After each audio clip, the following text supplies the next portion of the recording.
Hello, marketers. Welcome back to Coffee with Comarch Loyalty. I'm your host, Bindu Gupta.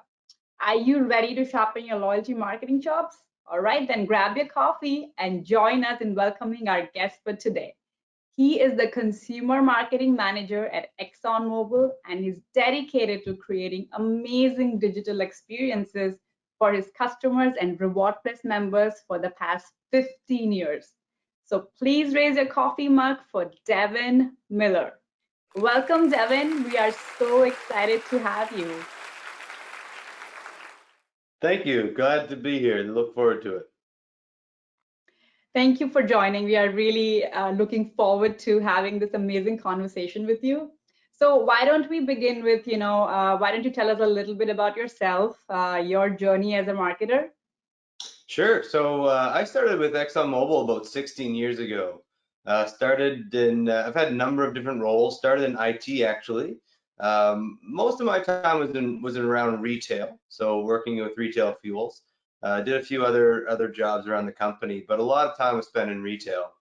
Eventually made my way over to marketing, and now I have the absolute luxury of working with our Rewards Plus program. So it's very consumer facing. We're working to basically earn consumers' business every day. Amazing. I love that. And I like that you moved from, moved to retail from a, different experience. And I guess you gain a lot of skills, obviously, as a transition. So obviously we have to talk about, COVID and how it impacted fuel retail specifically. And what did you do, from your end to pivot the loyalty strategy during these times? Yeah, so COVID changed everything. Not just about how we go to business, how we go to the market, but about how consumers, including us, and we're all consumers, about how all of us feel and what we're thinking and what became important for us probably changed for most of the people. So our program did pivot. We had some plans already in place to sharpen our offer for a very important segment in the market, and it's these professional drivers or the frequent fillers. And COVID certainly kind of expedited that on our roadmap. And what I mean is, we had first responders and frontline workers that were out working, and they were the ones still on the road. And we had people that were working to deliver goods and services. Groceries changed. I don't know about for everybody, but certainly myself included. We started having our groceries either delivered or online shopping, e-commerce. All of these things that we were doing before really expedited and changed with COVID. So the consumer demand changed. If people aren't commuting, then our offers that are geared towards people that are commuting had to also change. So our frequent filler program, we're really proud of it. It's something that we wanted to do already, but we advanced it by a few months to get ahead of it with the changes coming into the market with COVID. And the other thing that we did is we really wanted to make sure that we weren't being insensitive. You can imagine our loyalty program, our offers are set up months in advance, and they're ready to go. And there was no planned COVID month, right? So that was a shift for us, and we were very nervous to start to pause our offers going out into the market so that they didn't seem insensitive. I mean, you don't want to be somebody who's concerned about the pandemic and staying safe. You don't want to be sending them an offer that is, hey, fuel up, one extra time this month or something like that. And even though you're going to give them great value, you're going to double your points or something, you don't know what people are going through in that time, and it's very uncertain for us. And if somebody would have just maybe lost their job because with COVID, I mean, there's a lot of people that were affected that way. Just managing that we still want to give incentives and rewards and reward our frequent fillers that are out there driving, but do it in a way that would not be offending or in any way kind of a put down to a consumer who may be going through a very difficult time. So it was a very complicated time for us. I feel like working with our partners like Comarch, we were able to pivot very quickly. And I mentioned I have an IT background. I spent many years in IT. And to watch us being able to pivot in a matter of weeks is really wonderful. And I think back to my IT projects 10 years ago, you wouldn't have been able to pivot in a matter of weeks. So we've got great partners in our program, and Comarch is certainly one of them, and we were able to make that pivot pretty quickly. Thank you. Thank you for mentioning that and saying that. And I think that's a great approach you've taken to be so customer centric and think about what the consumer feels at that point in time. Because as you must have seen numerous COVID emails, communications from, as a consumer, as different brands, and sometimes they miss the mark because they just are focusing on increasing their transaction value and making sure you keep with them and make the purchase, but taking a different approach and just making sure your customer is okay and you're supporting them through your actions, through those loyalty programs. I think that's very commendable.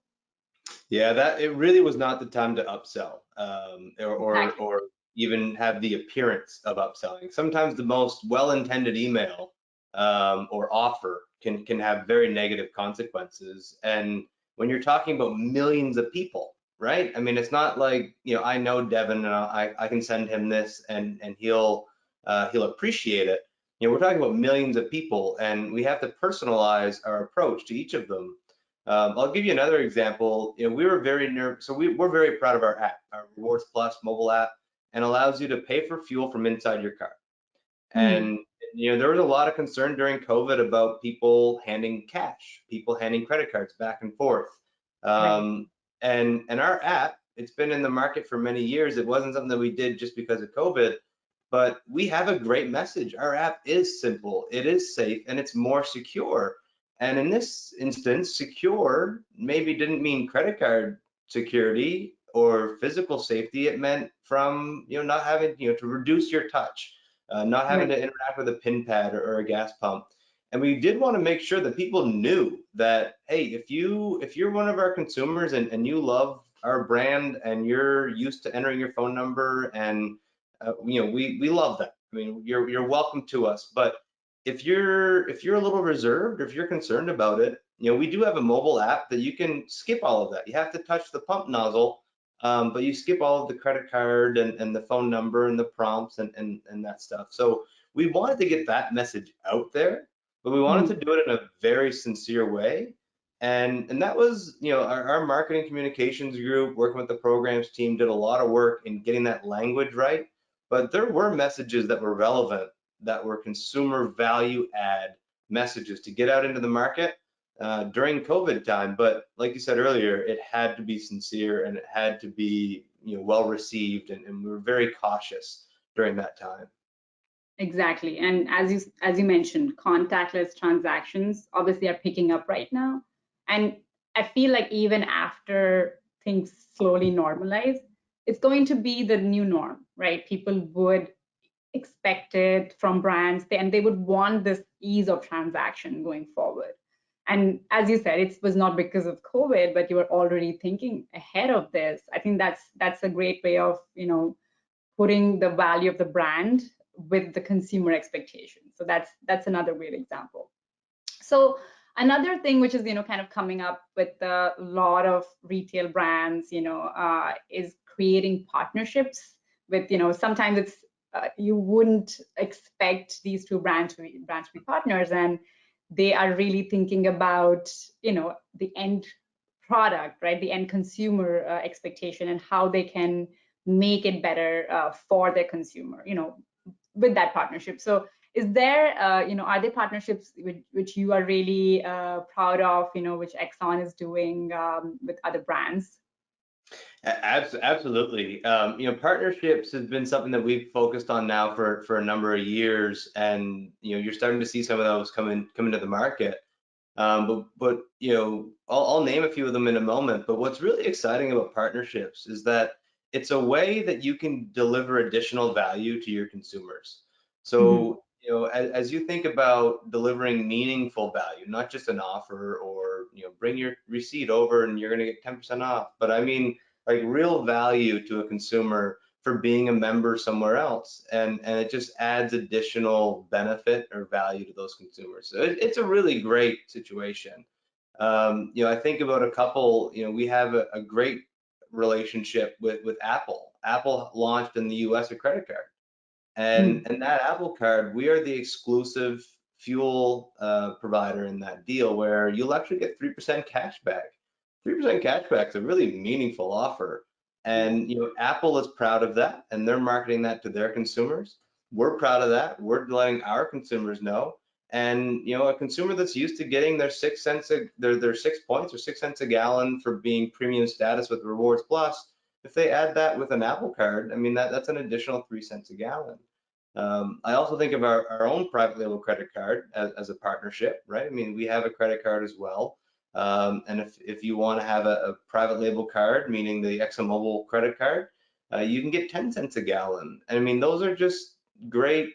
Sorry, you can get 6 cents a gallon rolled back. And then if you're partnership with our AARP members and you're earning 4 cents a gallon on every purchase, together that's 10 cents a gallon, and it's really meaningful, and it's great value that we can deliver to the consumer and still be profitable for our customers, our retailers, and at the end of the day, the gas station that's actually selling you the fuel, it's a win for everybody involved.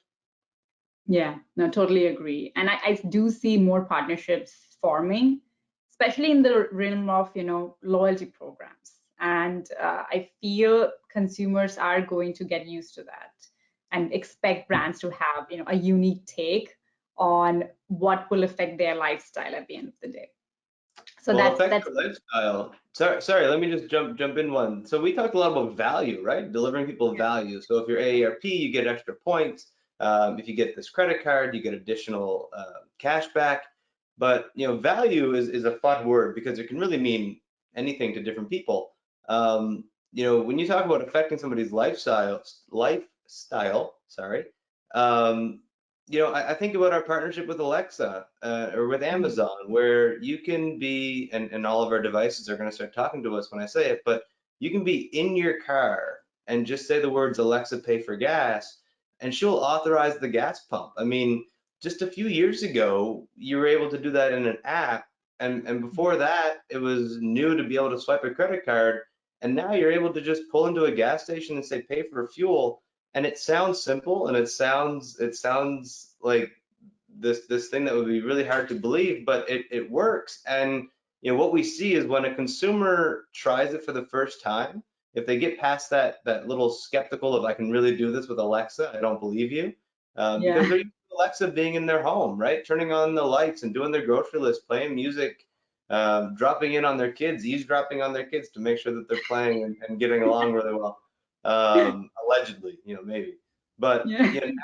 now Alexa's out of the home. Alexa's on the go, and we're really proud of that partnership. We have a great relationship with the team at Amazon, and we're continuing to advance what we can do, and we're very consumer focused. We're very much what will the consumer experience win with, and that's always the tiebreaker. If we're trying to understand the right way to go with something, working with Amazon has been an absolute pleasure because it truly is consumer first, consumer wins.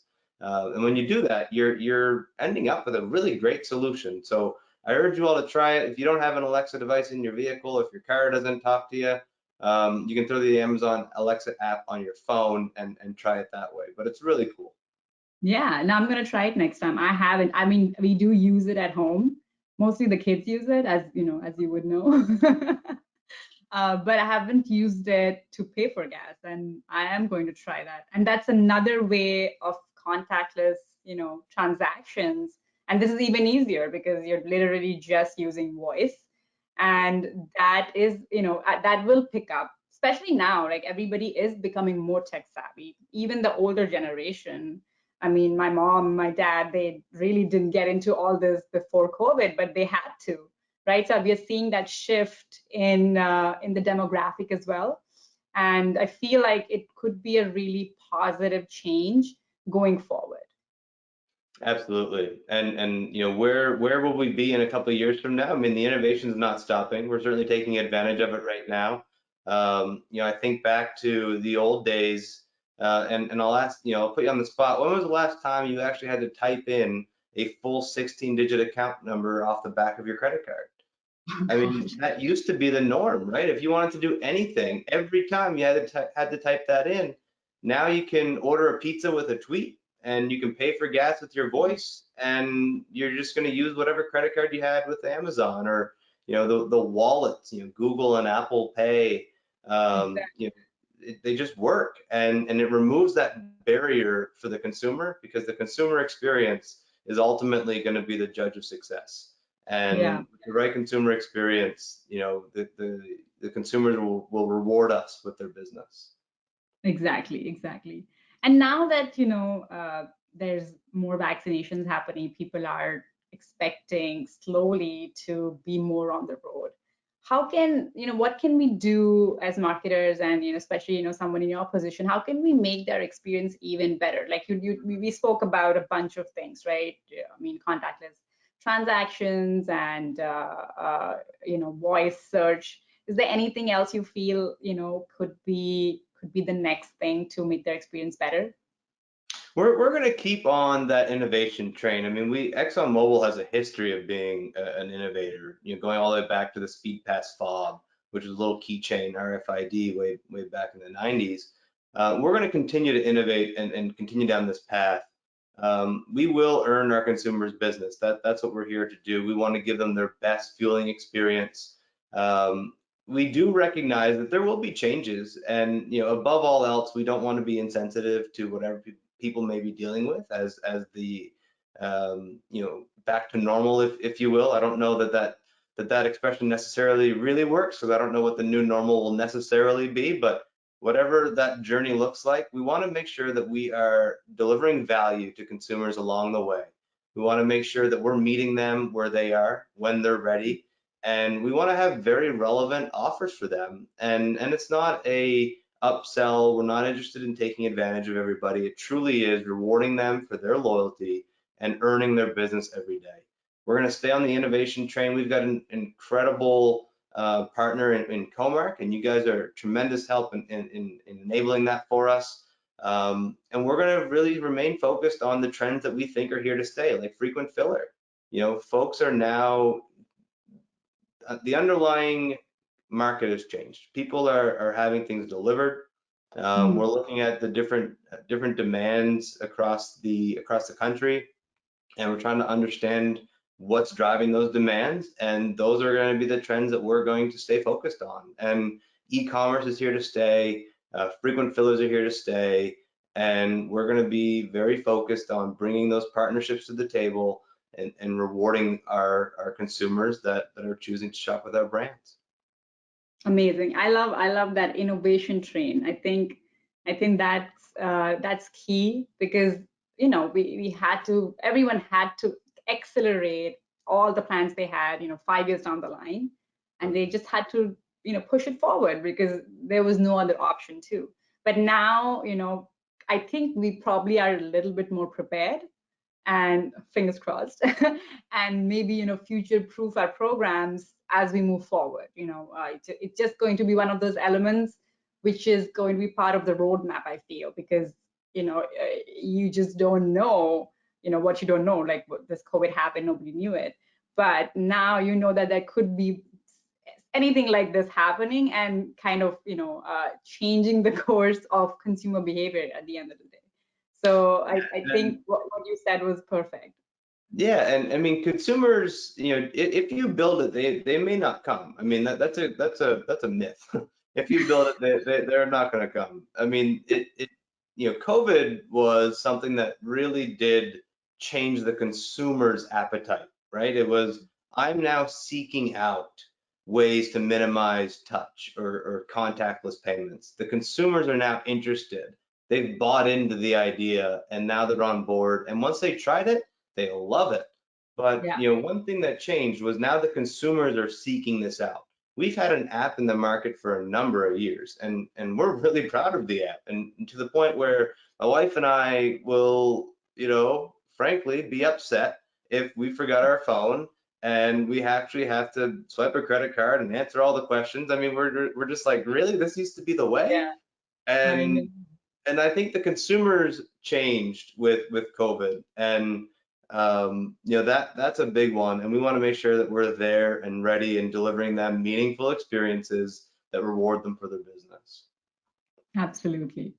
So how do you differentiate yourself? It's a narrow fuel retail market, right? So what is that, Exxon is doing to differentiate itself in this market?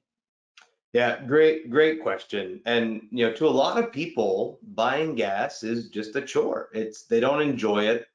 You can't taste it. There's no pride in best tasting fuel. Please don't taste our fuel. I hope not. Yeah, I hope not. There's not a lot of people wearing the branded logos on their shirt like a clothing apparel company, right? So as marketers, we're trying to deliver value. We're trying to earn consumers' business every day, and the consumers think of it as a chore, right? I mean, there's no sunglasses with Exxon on it, and people are proud to walk around town wearing an Exxon branded sunglass. So it is a bit of a difference. People love going places. People love being able to drive their kids to school, drive down to the mall, maybe if we get to do that again ever. But those types of things. But nobody enjoys buying gas, right? So yeah, how do we differentiate? Is we're very focused on the consumer experience. We think if we can take that chore and all of the feelings that come with having to do a chore and make it fun, or Yeah. make it less boring, I guess, for a consumer, we think that's a way that we can really differentiate. And you see that time and time again. And I'll go all the way back to the 90s again with the Speed Pass fob, that keychain. It was a way Yeah. to make that fueling experience more exciting, more interesting. Follow that, fast forward a number of years. Now we have a mobile app that's really great. It skips all of the prompts, and I think when a consumer tries our app, or they try Alexa Pay for gas or Apple Pay or any of the innovation that we've brought to the market recently, when they try that, they are rewarded with Mhm. a better experience. And the value that they earn, I think, plays a part in that they love having those. Do you want to redeem $5 today? I think that does play a big part with our consumers. But I think the experience is really what consumers are telling us that they appreciate the most, and it's where we're going to stay focused. Perfect. Perfect. I mean, I'm all for customer centricity and creating those experiences. So I loved hearing your take on it, and the fact that you're focusing on, value, and also like how the consumer is feeling and how can you cater to that. I think that's exactly the right direction, to be customer centric in the long run. So thank you so much for sharing all that. I loved having that conversation with you. But we're not done yet. We do have our fun challenge. It's called 10 under 1. So I'm going to throw 10 rapid fire questions at you. And we're going to have a timer for 60 seconds. And let's see how many you get. All Can I right. study? What can I study? I'm not prepared for this. You're going to do great. You're going to do great. All I'm going to start right now. All right. Road trip or cruise? Cruise. Chatbot or real human? Real human. Only milk or only sugar in your coffee? Black. Instant rewards or tier status? Oh, both. Why choose? Both. Reward Favorite plus. favorite item to buy in a convenience store? Ooh, a gallon of water. Okay. Tap card to pay or mobile pay? Mobile pay. I knew that. It's Gasoline or 2021. diesel? Gasoline or diesel? Gasoline for me. Okay. Free delivery or same day delivery? Both. Why choose? Use your miles more frequently or save for a big vacation? Save. I'm a hoarder. Point hoarder. Email or SMS? Both, but SMS I think is what I want, depending on who it is. No, we are out of time. But you did great. You did great. We got through. Oh wait, no, we did get through 10. We did get through 10. All right. Awesome. That's awesome. You did great. So we know now that where your mind's at, Devin, and Hey, what well, you're I prepping. mean it. It's 2021. Consumers aren't going to choose one or the other, so we all have to be prepared to offer them both. Right. No, I agree with that. I agree with this was more like what do you like more? But I guess some of them you're like, I just want all of Exactly. it. Perfect, perfect. Well, thank you so much. I think it was so much fun having this conversation with you, and I loved hearing your insights about how you're, pivoting your loyalty strategy. I think our, listeners and viewers are going to gain a lot of insightful information out of this and apply to their loyalty programs. So, thank you so much for All right. joining, You. and cheers to you for being our guest. All right. Thanks for the experience. It was great. Love chatting with you guys, and Comarch's been an incredible partner for us. We couldn't do what we do without you guys, so appreciate it. Thank you so much. And everyone who's tuning in and taking a coffee break with us, we will see you soon with another insightful and fun episode of Coffee with Comarch Loyalty. Stay safe, everyone. Tune in later.